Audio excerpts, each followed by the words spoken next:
C'est une petite chapelle comme tant d'autres en France, sauf que dès le parvis, le ton est donné. Nous sommes au cœur des Landes, terre du ballon ovale. Et si au rugby il n'y a pas de goal, l'église, elle, a son gardien. Dans ce lieu sacré, pas d'icône ou de saint, juste des dizaines de maillots de joueurs, pour certains disparus sur le terrain, et de blasons venus du monde entier.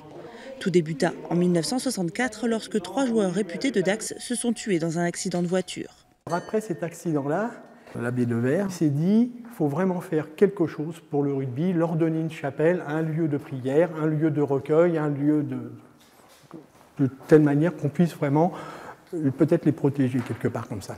Protéger les disparus, mais aussi veiller sur les équipes.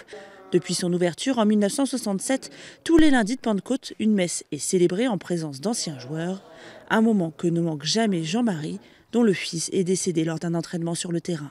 Effectivement, le rugby, c'est un sport dur, un sport de combat, mais normalement, c'est un sport de combat maîtrisé dans le respect de l'adversaire. Tout ça, la solidarité, l'esprit d'équipe, il me semble que ce sont des choses que l'on rencontre aussi dans la célébration de la foi.